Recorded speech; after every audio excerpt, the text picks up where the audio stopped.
Alright, welcome back to another entertainment roundup. I'm J77 and I'm going to keep it light today. Just going to talk about a few things that is on my mind. Again, I'm going to do it without reading any blogs or any news. I read news already about the situation, whether it's newspaper, so it's nothing new that I'm actually throwing out there. Just going to give my opinion, and I'm also going to be doing a test to see for the future entertainment roundup and just future videos entirely whether this works better. Your guys' opinions, whether thumbs up, thumbs down, will pretty much determine whether I should stay with this format or not. But I might as well just get right straight to it and talk about the Video Music Awards. Again, I don't do the music awards. I think there are other people who are vloggers and bloggers who can do a better job covering it. Those who watch it and those who are pretty much inside the industry will pretty much give a better insight. I will mostly cover the Golden Globes and Academy, and that's when the Entertainment Roundup is reaching their dormant time, where the next season starts in the following year. I will say one thing about it though, and this is something I was paying one attention to the Beyonce, her husband Jay Z, and his daughter. That was very heavily reported. Actually, made the front page of the Daily News, and my initial feeling on that was a sense of relief, and I tell you why. And I also tell you why the entertainment media, at least those who specializes in just throwing out juicy gossip and rumors that may or may not be true, simply didn't care about the damage they possibly could have caused or wanted to cause by cop on posting about Beyonce pending divorce, which I believe from the very get-go was nothing but rumors being just thrown out there just for the sake of throwing out there. It was very emotional. If you would have seen her entering the stage with Jay-Z and her daughter, it was very, very emotional. It was almost like a breath of fresh air, almost like a breath of relief, and without really saying anything, without really saying that those rumors are lashing out, I think their presence there really spoke more volume. And to me, if I see another blog or video or anything from any kind of tabloid magazine saying that the divorce is pending, then people should realize that they are full of themselves and have nothing better to do, and they're just doing this just to be mean and disrespectful. I think that if you saw that if you saw the Video Music Awards, I think that pretty much says it all. I believe one of the mothers, I believe it was, I'm pretty sure it was Beyonce's mom, pretty much also spelled it out that there is nothing wrong, that their family is fine. And I think on stage you see the unity between husband and wife and their daughter. I think that pretty much put the caboclo on that whole entire fiasco, which was pretty much was ongoing, day after day, week after week, month after month. It was always something new, to the point where I just said, enough already. This is getting ridiculous. Not since the Jennifer Aniston, Brad Pitt, and Angelina Jolie saga have I seen so much coverage over something that may or may not be true. And it's almost like the people who was writing this was looking for them to divorce so they can write more stuff about it. And here why I go on and say this, say why I feel that there's a certain double standard on this. And I say double standard because I think there's a jealousy between these two superstars of the business. These are the two most powerhouses you ever will see or read, whether in the newspapers or even in the tabloids. People pay attention to Jay-Z and Beyonce a lot more than I think we're giving the tabloids credit for, because rightfully so. They're the two most powerful musicians in their field. Their HBO special is about to air soon, and they has pretty much, for the most part, has been the symbol of, in my opinion, a very weak music industry. Jay-Z have changed his brand. Beyonce is having just as much success as a solo singer than she did as Destiny Child. Now, whether you think that she's better as Destiny Child or as on her own, that's a debate for another time. But the point is that together they make a very, very powerful team in that industry, and I think there's a lot of jealousy there. And I also believe that that's the very reason why you keep seeing these tabloids, because they really want to stir the pot. And I just it just amazes me how aggressive they was. And granted, the elevator situation didn't help matters, but I never thought it'd be like to the point where they're just looking, they're just praying that this ounce of rumors are true. And there's a whole lot of blame to go with this. I do believe someone in the circle is just spewing stuff out there just for the sake of going out there, but it's just gotten so bad that it scratched my head as to, do they actually have proof? And if so, where is it? There was no documentation saying they was gone. And I was even more a little annoyed at Beyonce and Jay-Z for not just coming out and say this is not true. I'm sick and tired of these media making stuff up, and basically just nipped it from there. I think what happened in the award show, I think that will finally put the rest. That will happen. But the point is, I think there's a lot of jealousy and a lot of animosity between these two stars for whatever reason, and that's why we're seeing it. And here's the proof of the pudding here. When Nick Cannon and Mariah Carey it was been reported that they were separated and that they're no longer living together, and as they're heading towards that divorce proceedings, there was hardly any major follow-up to these stories. They were reporting it, but it wasn't as big as you have seen with Beyonce and Jay-Z pending divorce or rumors of them divorcing. It seemed like that Nick Cannon and Mariah Carey, although they do cover it, is nowhere near the tabloid blitz as it was with these two. And pretty much, and no disrespect for Mariah Carey, the reason is that Beyonce and Jay-Z has more star power than Mariah Carey and Nick Cannon. If it was Mariah Carey by herself doing something, I'm pretty much sure that a lot of media attention will be pointing towards her. But you have Nick Cannon and Mariah Carey. There isn't that much big up and raw explosion in terms of media coverage or entertainment media coverage when it comes to them. One, there's no secret, Mariah Carey is more popular than her husband, and two, there is really no sex appeal when it comes to those two stars. It's just not. In fact, when this was reported, a lot of people just said, "Oh, really? Wow, that's a surprise," because there really wasn't no coverage of it. It was rumored, but there was no one really just went out to him and just actually say, "Is this happening?" And you didn't see a repeat of the same thing. It was only a few weeks ago that they actually started to talk about it, and it was confirmed.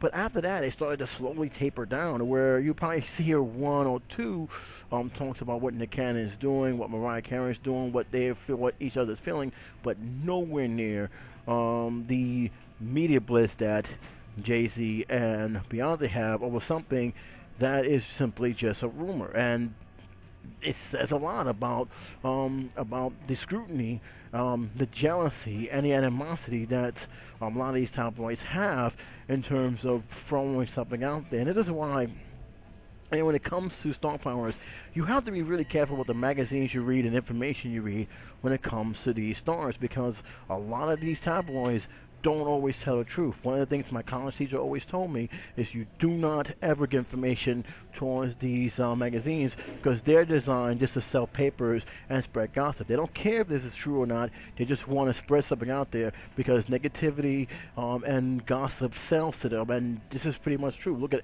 most of the stories you hear is almost every time you hear something about how long can Angelina Jolie takes any day now, she's probably getting a divorce, and it's all just a bunch of gossip nonsense. There's a reason why some of these tabloids have a lawyer firm inside their building, because they're constantly getting lawsuits on the same thing. And this is no different here. I'm happy to see them on the stage. If anything else, because I'm gonna be honest with you, the V.M.A Music Award again doesn't taste my interest. The music has been bad, has been getting worse and worse. But if anything I got out of that is that that image alone with JC, his daughter Ivory, and Ivy Blue and Beyonce really says a lot of volume, and that's something that I hope finally will put to rest, or at least hear less of these ridiculous Beyonce JC rumors. What's your opinion on that? I'd like to hear what your thoughts on that. But it is something that I wanted to stress out and talk about. I'm going to also talk about something else here, and that's with this guy who I know Chris Brown did not want to hear his name in the tabloids, but every time Chris Brown's name comes up these days, it's always something to do with something negative, and that is Suge Knight. Suge Knight is probably the most controversial producer that I have ever followed in the entertainment world, all the way back to the Tupac situation, which I'm going to just keep bite my tongue on that because I don't want to stir any gossip myself, but needed to say, Suge Knight has a lot on his jacket, and this is no different. He, as you all know, the news report came out. It was confirmed by Daily News, Channel 7, a couple of blogs, that he was in a nightclub and someone took a shot of him in a nightclub. According to some of the reports, he was shot 5 times, and this was again in a nightclub that he was attending a party. I believe that was Chris Brown. Let me just get Chris Brown out the way. I don't know if he was there. I don't know if he have seen anything or heard anything. I don't want to sit there and say that this is exactly what happened. We don't know, and I'm not gonna just throw it out there that he was involved. His name was mentioned. I know he's not happy his name got mentioned. That's the last thing he wanted, especially when he's trying to get himself together for all the stuff he has gone through. But to me, if I'm Chris Brown, you need to be mindful of the people who you hang out with. And yeah, that's including Suge Knight. Suge Knight has a bad reputation, and that reputation didn't seem to go away. I find it very odd how this always seemed to happen to this guy. There was a whole lot of stuff going on about this guy, and one of the things that always happens is that some of the stuff that he has done in his past, there's no secret here. A lot of people in the industry consider him as a bully, as a person who intimidates people, and the guy who has a lot of his size. It definitely reflects of that. There was a lot of stories about the Eazy-E days and the NWA day, all the way to now. And let me need to say this: all this stuff is happening. The negativity follows, guys. The negativity follows, and it follows in such a bad way. And this is no different. One thing for sure, I'm happy he's okay. One thing I always say: I never wish death upon anyone, but there's something wrong with this picture when this stuff keeps happening.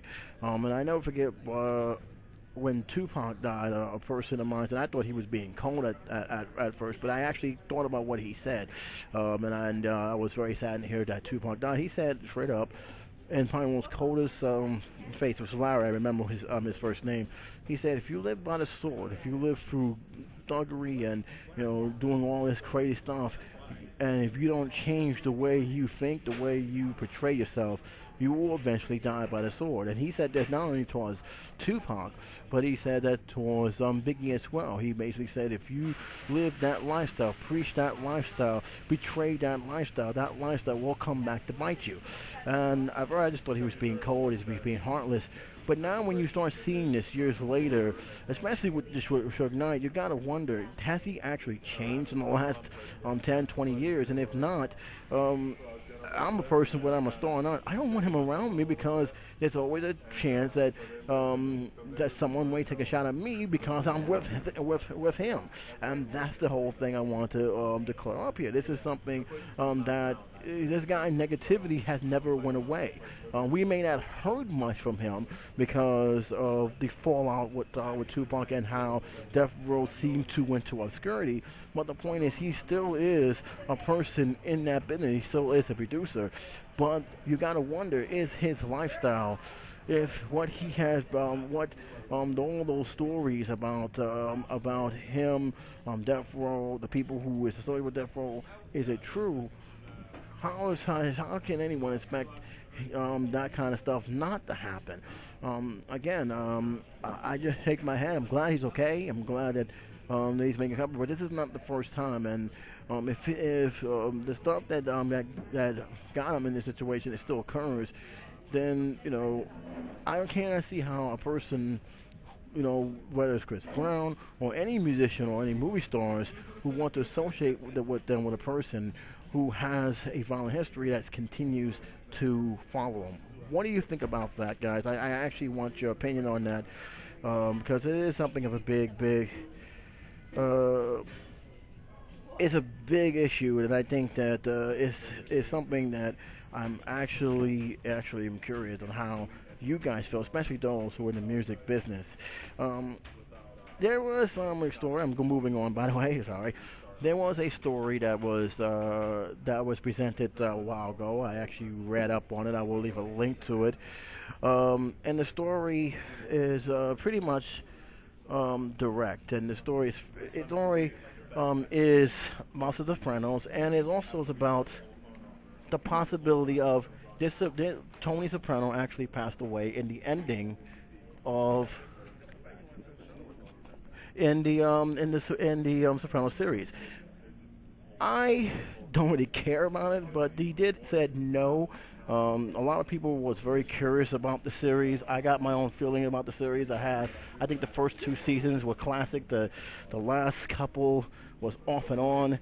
Hated the series finale for what they've done, and I think and I think for a lot of people it was one of the top five, if not the worst season finale that they ever seen. With this being said, do I think, because this was asked for me, do I think they wanted to make a movie out of it, continue it from there? I honestly don't know. My gut feeling says yes, because of a lot of stuff that was going on about those places.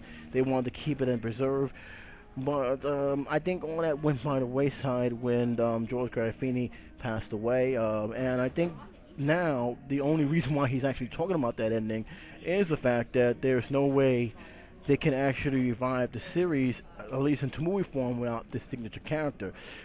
He said pretty much bluntly, no, that's not the case. That was not the issue. He did not pass away. He did not die. I said that's fine, but he didn't go into major details as to what happened or why he chose that ending. Of course, he did mention he got the inspiration through the Edgar Allan Poe Dream of a Dream. And that's why he decided to do that ambiguous ending, pretty much keeping people guessing.